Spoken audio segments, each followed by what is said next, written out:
नमस्कार, मैं हूं आशीष वर्मा। मॉर्निंग कॉल में आप सबका स्वागत है। शुरुआत इस वक्त की टॉप हेडलाइंस के साथ। लोकसभा चुनाव के पहले चरण की वोटिंग आज 21 राज्यों और केंद्र शासित प्रदेशों की 102 सीटों पर 16.5 करोड़ वोटर्स करेंगे मतदान। 1625 उम्मीदवारों की किस्मत ईवीएम में होगी कैद। ग्लोबल मार्केट से अच्छे नहीं है संकेत। एशियाई बाजार 2% से ज्यादा टूटे। गिफ्ट निफ्टी भी 120 अंक नीचे। उधर यूएस फ्यूचर्स पर खासा दबाव। 10 साल की यूएस बॉन्ड यील्ड्स में तेज उछाल। 4.5% के निकली पार। चौथी तिमाही में इंफोसिस ने किया निराश। मुनाफे में 30% से ज्यादा की कमी। उछला है डॉलर। रेवेन्यू और मार्जिन्स भी उम्मीद से कम। FY25 के लिए दिए कमजोर गाइडेंस। इंफोसिस का एडीआर 2.5% नीचे। चौथी तिमाही में तेज रफ्तार से भागी बजाज ऑटो। अनुमान से ज्यादा 35% बढ़ा मुनाफा। रेवेन्यूज में भी 30% की ग्रोथ। मार्जिन्स भी सुधरे। आ जाएंगे विप्रो के चौथी तिमाही के नतीजे। 0.5% घट सकती है रेवेन्यू। मुनाफे में 7% की बढ़त तो मार्जिन्स में 1% का सुधार संभव। साथ ही HDFC AMC के नतीजों पर भी रहेगी नजर। और भारत को मैन्युफैक्चरिंग का ग्लोबल हब बनाने पर सरकार का पूरा जोर। हमसे एक्सक्लूसिव इंटरव्यू में बोली निर्मला सीतारमण। एलन मस्क का भारत आना बढ़िया संदेश। JP मॉर्गन और ब्लूमबर्ग के बॉन्ड लिस्टिंग को बताया गेम चेंजर।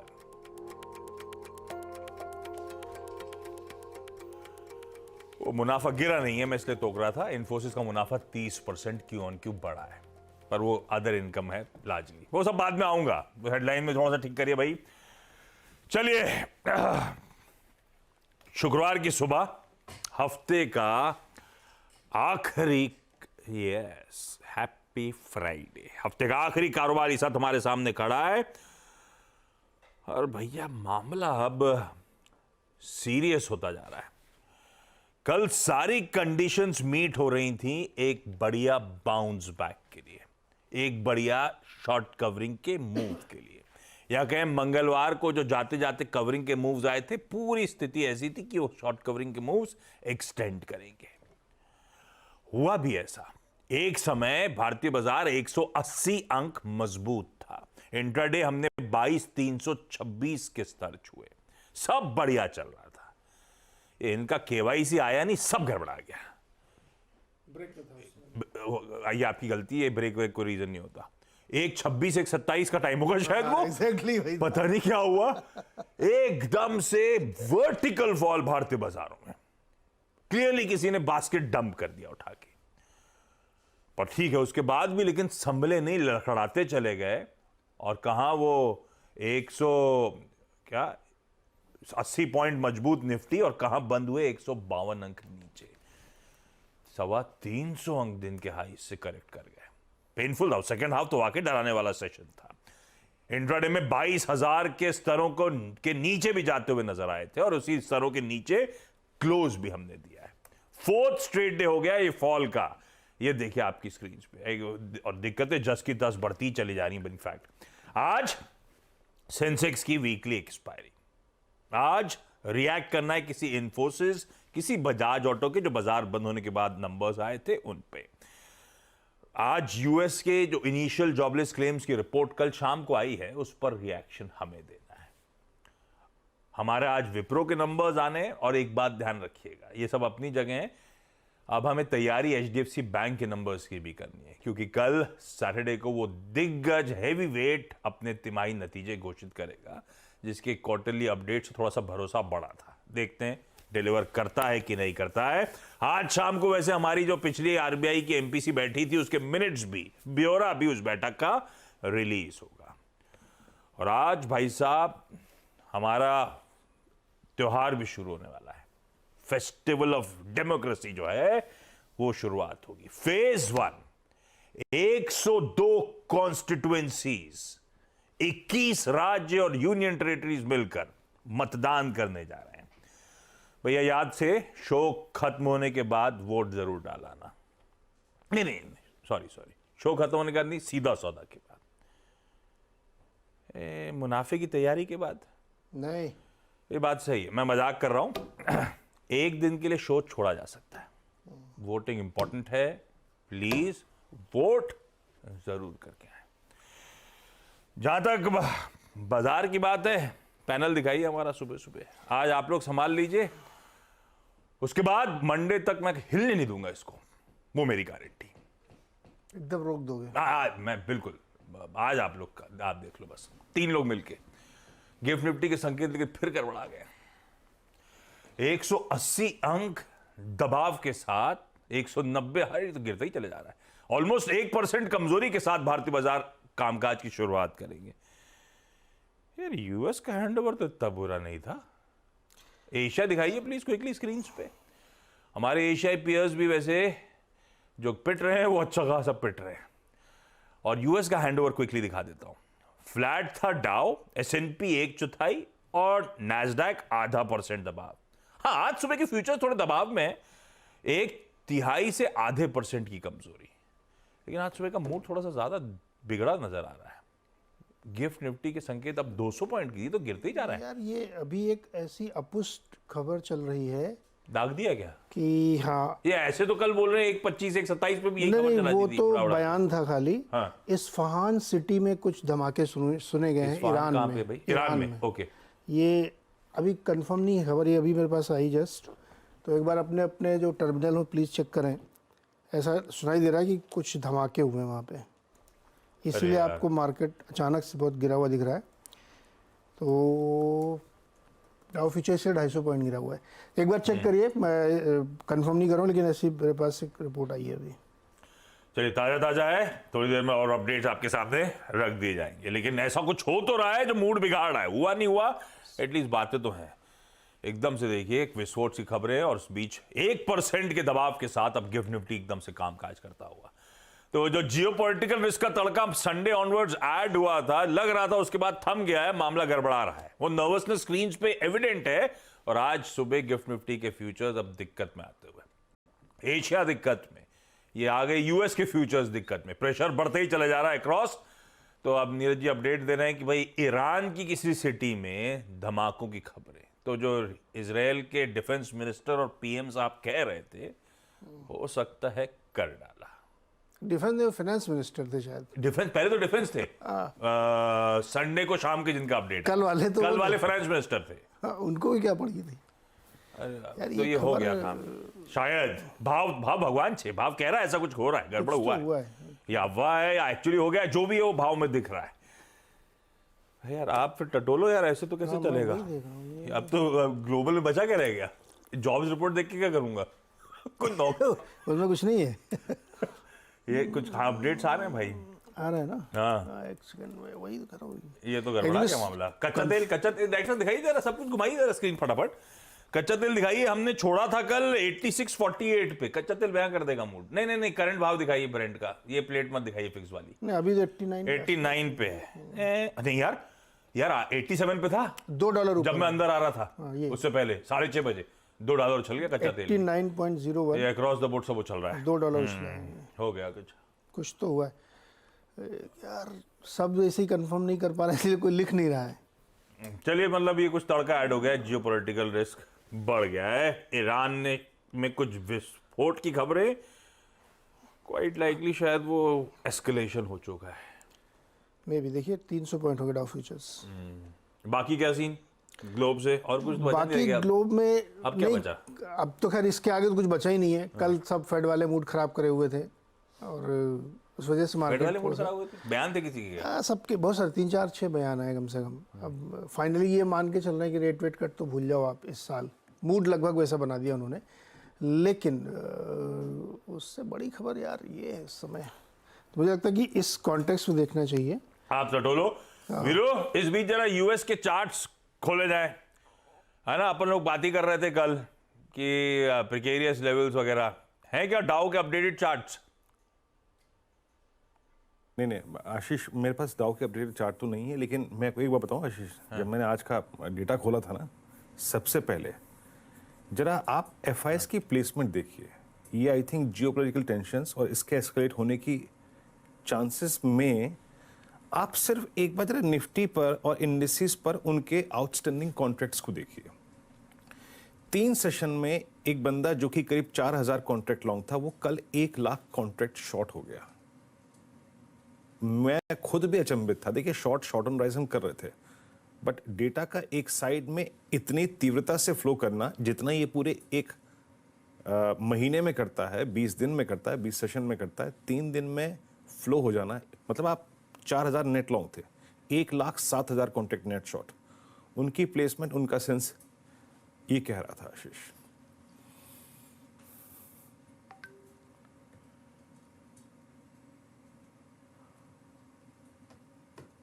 लेकिन ये देखिए, अपने एक पुराने गेस्ट हैं, उन्होंने भेजा है अभी ये US confirms IDF strikes in Iran.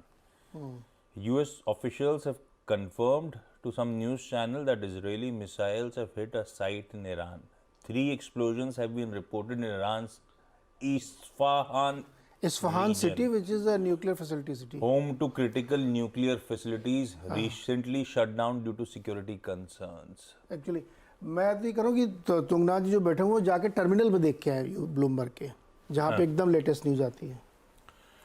देखिए भैया तुंगनाथ जी, और वैसे भी आज बताया जा रहा है वीरू ने जब अपनी बाजार की कमेंट्री भेजी तो बड़े नाराज थे फूफा से। फूफा नाराज होते समझ में आता है। ये भाई साहब, आप फूफा से क्यों नाराज हो गए थे आज? कुछ ऐसा लिख दिया, कल्पना से परे बेचे चले जा रहे हैं और गुस्सा हो गए आप? नहीं वही मैं आई थिंक स्टैट्स जब खुले थे ना आशीष, तो मैं खुद अचंभित था। आई मीन महज 3 सेशन में इतना ये इमेजिनेशन से अगर आप देखें, जो आपकी कल्पना शक्ति होती है उससे काफी परे होता है। रणनीति पे आऊंगे आशीष कि कैसे अप्रोच करना चाहिए। बिल्कुल निफ्टी बैंकिंग जब तक स्ट्रैटेजी, जब तक आप समझ लीजिए जियोपॉलिटिकल मामला लगभग गड़बड़ा गया है। अब बताइए। बिल्कुल देखिए आशीष, कल जो आप शब्द का इस्तेमाल कर रहे थे कि कोलैप्स हुआ, देखिए जियोपॉलिटिकल टेंशंस अलग जगह है, बाजार का बिहेवियर और एवरेज से उसका एक कोरिलेशन होता है। कल का आप निफ्टी का इंट्राडे चार्ट देखिए, कल हमारी अप्रोच क्या थी।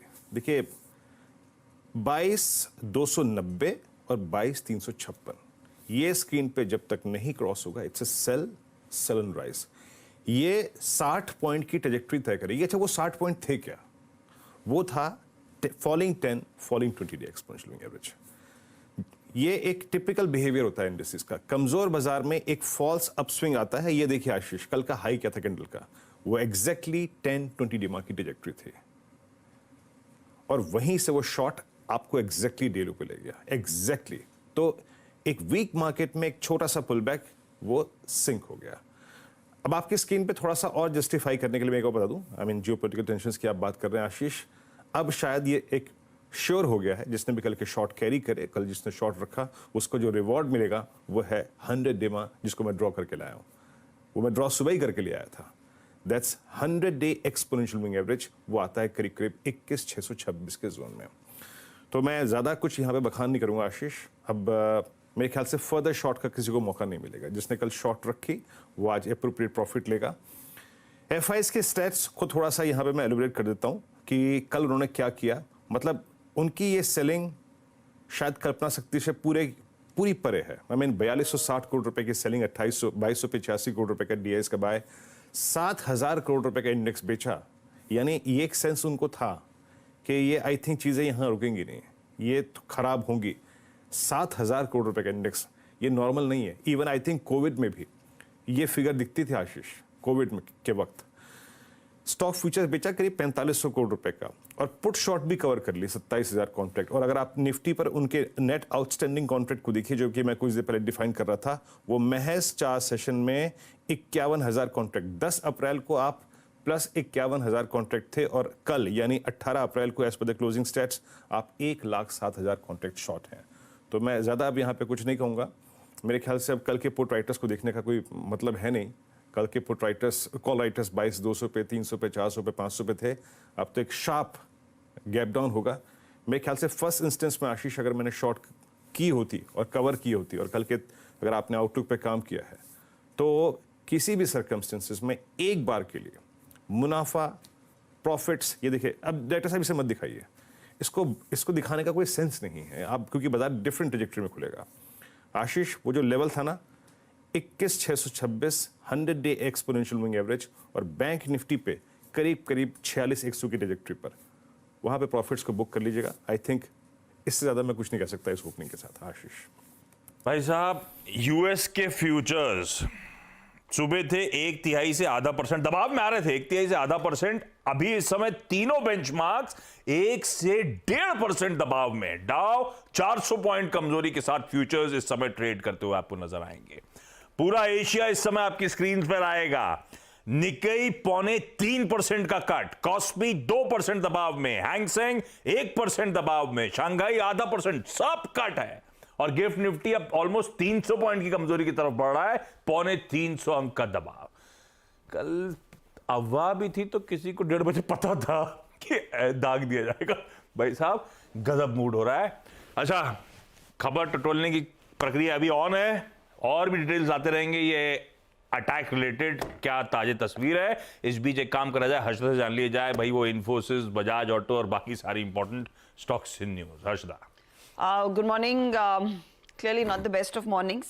Infosys निराशाजनक परफॉर्मेंस, ऑफ कोर्स जैसे आप मेंशन भी कर रहे थे कि मुनाफे में 30% की बढ़त जरूर देखने को मिली हो, लेकिन यहाँ पर एक अदर इनकम का एक बड़ा फैक्टर है 2,729 करोड़ के आसपास का, जहां पर इनकम टैक्स रिफंड का इंटरेस्ट भी गिना जा रहा है, तो उसको आपको हटाकर देखना है। डॉलर रेवेन्यू के फ्रंट पर कंपनी ने डिलीवर किया है 2.1% तक की गिरावट। एक्सपेक्टेशन थी कि एट द मोस्ट 0.3% घटेगा ये नंबर, लेकिन उससे ज्यादा दबाव में आता हुआ।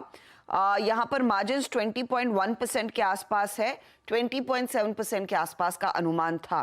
कांस्टेंट करेंसी बेसिस पर भी अगर आप देखिए 2.2% तक की गिरावट है, लेकिन कंपनी गाइडेंस देती है, और जहां पर एक्सपेक्टेशन थी कि गाइडेंस दरअसल शायद 2 से 6% का आएगा, कंपनी ने कहा है कि FY25 में रेवेन्यू ग्रोथ 1 से 3% के बीच आती हुई दिखाई देगी। मार्जिन गाइडेंस में खासा कुछ बदलाव नहीं है, 20 से 22% के रेंज में मार्जिन्स रह सकते हैं। कंपनी इस समय कह रही है कि अभी भी डिस्क्रिशनरी स्पेंड्स में वीकनेस है, डिजिटल प्रोजेक्ट्स में कोई रैंप अप नहीं देखने को मिला है। लेकिन मैं डिटेल में वो कॉन कॉल और साथ ही साथ कंपनी की प्रेस कॉन्फ्रेंस सुन रही थी। उन्होंने ये जरूर आश्वस्त किया है कि लार्ज डील्स हो रही हैं और वो इनके टीसीवी में भी रिफ्लेक्ट हुआ है। साथ ही साथ जो फाइनेंशियल सर्विसेज है यानी कि BFSI, उसके लिए FY25 वाला साल कुछ बेहतर होने के आसार बन रहे हैं। ये एक पॉइंट है जो कंपनी दरअसल कह रही है, उससे आप देखते हैं मार्केट आश्वस्त होता है या नहीं। वैसे नंबर्स और गाइडेंस में कुछ खास पॉजिटिव नहीं है, तो वो स्टॉक आज रेडार पर रहेगा। साथ ही आप ध्यान में रखेंगे बजाज ऑटो का परफॉर्मेंस, और बजाज ऑटो के केस में मुनाफा 35% बढ़कर आया है ईयर ऑन ईयर। 1936 करोड़ का फिगर 1817 करोड़ के अनुमान के सामने। रेवेन्यू 29% बढ़कर आया है 11,485 करोड़ पर। EBITDA 34% ऊपर है। मार्जिन्स में इंप्रूवमेंट देखने को मिला है, इनफैक्ट 20% के ऊपर के मार्जिन्स देखे गए हैं वर्सेस 19.3%। तो एक खासा जंप दरअसल कंपनी के मार्जिन्स में देखने को मिला है, और अच्छे नतीजों का अनुमान था। उम्मीद से बेहतर प्रदर्शन कंपनी ने डिलीवर भी किया है। ICICI सिक्योरिटीज मुनाफा 536 करोड़ पर आता हुआ बढ़कर आया 74% रेवेन्यू में। EBITDA 96% बढ़कर आया और मार्जिन्स भी इंप्रूव होकर आए हैं, तो इस कंपनी के लिए भी अच्छी तिमाही साबित हुई है। गोकुलदास एक्सपोर्ट रेडार पर रहेगा। QIP कंपनी ने खोल दिया है। फ्लो प्राइस 789 रुपीज 99 पैसे है। 600 करोड़ कंपनी QIP के जरिए रेस करने वाली है। GMR एयरपोर्ट का अपडेट आया है Q4 के लिए। हाईएस्ट एवर पैसेंजर ट्रैफिक इन्होंने रिपोर्ट किया है। 20% ईयर ऑन ईयर ग्रोथ देखी गई है। डोमेस्टिक ट्रैफिक अकेले 17% बढ़ा है। इंटरनेशनल ट्रैफिक में 33% का इजाफा देखने को मिला है। लैंडमार्क कार्स कह रहा है कि Q4 में रेवेन्यू सिर्फ 8% बढ़ा है। After sales service and spare part के बिजनेस में 13% सालाना ग्रोथ देखने को मिली है। ये रखिए स्टॉक्स रेडार पे।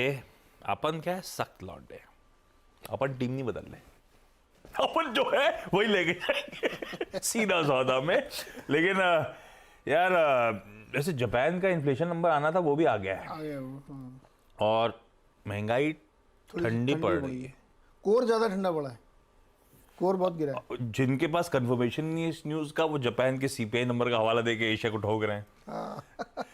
हालांकि न्यूज़ एजेंसी रॉयटर्स की तरफ से अपडेट आने शुरू हो गए, जो टिकर टीम नीचे चला भी रही है कि ऐसी खबरें हैं, ऐसा हुआ है, पर अभी तक कोई प्रोमिनेंट मीडिया ने उठाया नहीं है। हाँ, सब एजेंसी ने। अभी वो रॉयटर्स भी किसी XYZ चैनल या अब उस एजेंसी को कोट कर रहा है। ये ना सरप्राइज की इरना भी नहीं लिख रहा है, इरना जो कि ईरान की अपनी न्यूज़ एजेंसी है। वो कैसे बोलेंगे हम पे दाग दिया? पहले इसराइल का चेक करते हैं, हमने दाग दिया बोलते वो। नहीं, कुछ तो लिखेंगे यार वो। हाँ, चलिए, बहुत बहुत इनिशियल न्यूज़ पैक्स हैं, कंफर्मेशन का इंतजार करते हैं, लेकिन जो डैमेज करना था इन न्यूज़ पैक्स ने कर दिया है, एशिया में, यूएस के फ्यूचर्स में और हमारे गिफ्ट निफ्टी में। बस फिंगर्स क्रॉस 9 बजे तक कोई अपडेट आ जाए कि भाई अपने लिए कुछ नहीं है, अपना गिफ्ट निफ्टी ऊपर नीचे हो रहा है, 9 बजे तक क्लैरिटी आ जाए क्या हुआ असल में, क्या नहीं हुआ, हुआ कि नहीं हुआ, तो आसान हो जाएगा मेरे ख्याल। तब तक तो क्लैरिटी आ ही चुकी होगी अपने पास।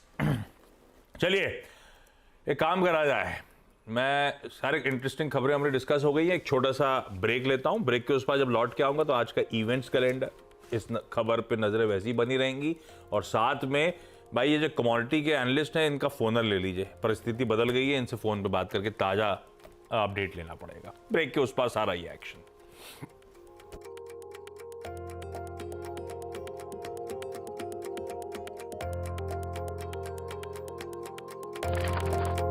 ब्रेक के बाद आप सबका स्वागत है।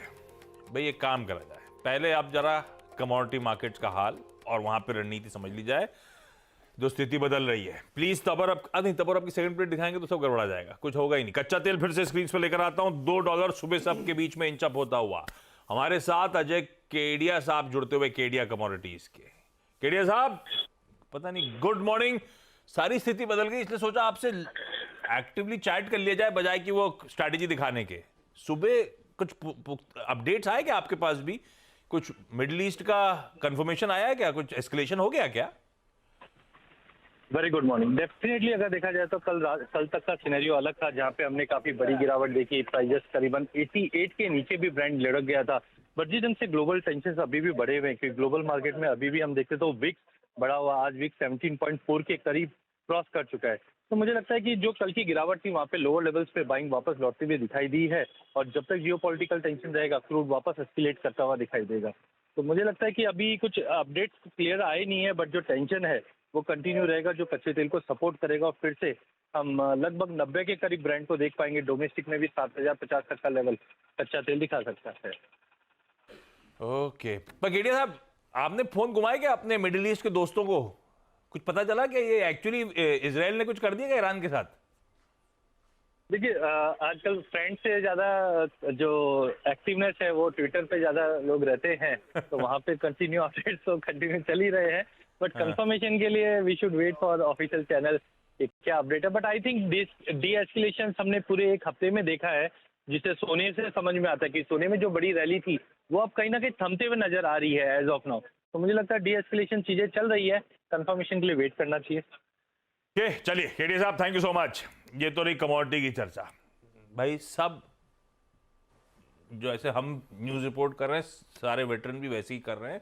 अभी ऑफिशियल कंफर्मेशन कुछ आया? डाउ फ्यूचर 450 पॉइंट। हाँ, डाउ दिखाया था अपन ने, वो गिरे चले जा रहे हैं। कहाँ सुबह 1/3% दबाव में थे और कहाँ वो प्रेशर माउंट होता ही चले जा रहा है फ्यूचर्स का। खैर, आज का इवेंट्स कैलेंडर लेकर आता हूँ। चलिए, अब जो है वो है, क्लैरिटी आ जाएगी थोड़ी देर में सारी, लेकिन आ ही गई है मोटा मोटी। दुनिया भर रिएक्ट कर ही रही है उस पर, ऐसा नहीं कि हम ही रिएक्ट कर रहे हैं।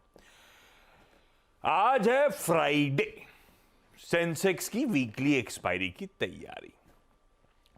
जनरल इलेक्शंस 2024 वो अपडेट दे चुका हूं मैं। 102 कॉन्स्टिट्यूएंसीज, 21 राज्य और यूटीज, ये सबसे बड़ा 7 फेज है, सबसे बड़ा फेज है ये 102 कॉन्स्टिट्यूएंसीज जो आज जा रहा है वोटिंग के लिए। आज 3 से 5 अप्रैल के बीच में जो एमपीसी की बैठक हुई थी, उसका ब्यौरा, उसके मिनट्स रिलीज होंगे। मैंने विप्रो के नंबर्स की बात करी थी। Wipro, HDFC, AMC, Hindustan zinc, Jio financial services, इन सब के रिजल्ट्स आ जाने हैं। वोडाफोन आइडिया के एफपीओ का डे 2 आज है, मंडे को बंद होगा। बोर्ड मीट आज है। एलिकॉन इंजीनियरिंग की स्टॉक स्प्लिट, शेयर विभाजन पर इस कंपनी का बोर्ड विचार करेगा। शैफलर इंडिया का स्टॉक एडजस्ट होगा। खैर 26 रुपए का एक्स डिविडेंड डेट है आज। शाम को 5 बजे हमारे bank loan growth, deposit growth और हमारे फॉरेन एक्सचेंज रिजर्व्स के नंबर्स रिलीज होंगे। जापान का सीपीआई आना था, जिसकी हमने यानी कि उनका इन्फ्लेशन नंबर आना था, जिसकी चर्चा कर ली है। यूके के आज रिटेल सेल्स के नंबर्स आएंगे। अरविंद केजरीवाल के डाइट चार्ट के मैटर पे आज राउस एवेन्यू कोर्ट सुनवाई करेगा। डाइट चार्ट मतलब क्या खाएंगे क्या नहीं खाएंगे। यस। ओके, तो ये डेली एक्सरसाइज पॉलिसी के कनेक्शन में आज वो डाइट चार्ट पे भी सुनवाई होनी है कोर्ट पे। ये डिफेंस रिलेटेड इंटरेस्टिंग है। भारत अपनी पहली ब्रह्मोस मिसाइल सिस्टम फिलीपींस को आज हैंड ओवर करेगा। ये है हमारे डिफेंस एक्सपोर्ट्स के जलवे। अब से हमारा जो C-17 ग्लोब मास्टर है इंडियन एयरफोर्स का, वो उस मिसाइल सिस्टम को कैरी करके आज ले जाएगा और फिलीपींस को हैंड ओवर करेगा। कोई लिस्टेड कंपनी नहीं है इसमें, मेरे ख्याल से DRDO और रशियन जेवी है जो ये ब्रह्मोस बनाता है। पर ओवरऑल इंडस्ट्री के लिए अच्छी खबर। आज बहुत सारी रिलीजेस हैं। आइए थोड़ा मूड ठीक करता हूं आपका। एक है 2 और 2 प्यार, हिंदी रोमांस है, विद्या बालन है। 2 और 2 प्यार। और ये विद्या बालन भी नहीं, साथ में वो है वो अपने वो स्कैम वाले, क्या नाम है उनका, गांधी, प्रतीक गांधी। हाँ। LSD 2 LSD लव वाला जो थी, वो LSD 2 आज रिलीज होगी। लव यू शंकर करके Hindi drama, civil war English action, Appu एक हिंदी एनिमेशन। ये सब तो खैर थिएटर में जो ये देखते नहीं है, इनके लिए लेकर आया हूं OTT रिलीजेस। आर्टिकल 370 आज जियो सिनेमा पे। क्या बात कर दी आपने, मजा आ गया। निपटा देने का मैंने बताया था आपको पहले से, इस वीकेंड निपटा दीजिएगा भाई। Yes. इस वीकेंड नहीं, मुझे पता है आज शाम को जाके, पहला काम ये। फ्राइडे खाना बनाते बनाते निपटाएंगे। बनाओगे ना आज शाम को? यस। और एक ये भी इंटरेस्टिंग लग रही, काम चालू है, राजपाल यादव की एक रिलीज हो रही है। ये किस पे? अब मैंने वो नहीं लिखा, मिस कर काम गया। चालू कौन सा OTT प्लेटफॉर्म है? काम चालू है। चलिए जाते जाते गिफ्ट निफ्टी के साथ छोड़े जा रहा हूं आपको। 260-262 अंकों का एक मीनिंगफुल गैप डाउन। ये लीजिए दूसरी अपडेट आ गई। ईरान के फास्ट न्यूज एजेंसी का बयान। एक मिनट रुकिए, ब्रेक मत लीजिए। डाउ फ्यूचर में 4% की गिरावट। ईरान की फास्ट न्यूज का बयान। अरे यार वापस साइकिल लेकर आइएगा, सॉरी। क्या ईरान की रॉयटर्स के ABC न्यूज वाले से खबर दिया? अरे क्या दिया? ये और से मिसाइल के से हमले। अरे वही यही पुरानी वाला ये। ईरान के ठिकानों पर इजराइल के हमले की खबर। 3 जगह है, ईरान, इराक और सीरिया। जिन तीनों ने वो तीनों जगह हमले की खबरें। धमाके के कारण की जानकारी, कारणों के कारण जानकारी नहीं। ठीक है, ये अपडेट चल रहे हैं अब टिकर टीम पे। ये सब एकदम ताजा खबरें हैं, तो अपडेट होती रहेंगी आपके लिए। मैं छोड़े जा रहा हूं आपको बेहद कमजोर ग्लोबल संकेतों के साथ और दिक्कत भरे गिफ्ट निफ्टी के संकेतों के साथ। ब्रेक के उस पार जब लौट के आएंगे तो देखने के लिए कौन कौन से स्टॉक नजर पर रखेंगे, उन पर चर्चा कर ली जाएगी आज के सीधा सौदा में। नमस्कार।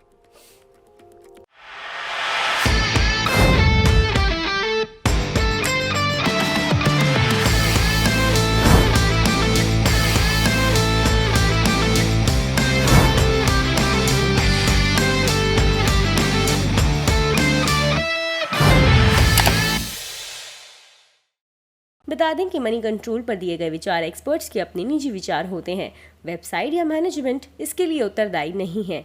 यूजर्स को मनी कंट्रोल की सलाह है कि कोई भी निवेश निर्णय लेने से पहले सर्टिफाइड एक्सपर्ट की सलाह लें।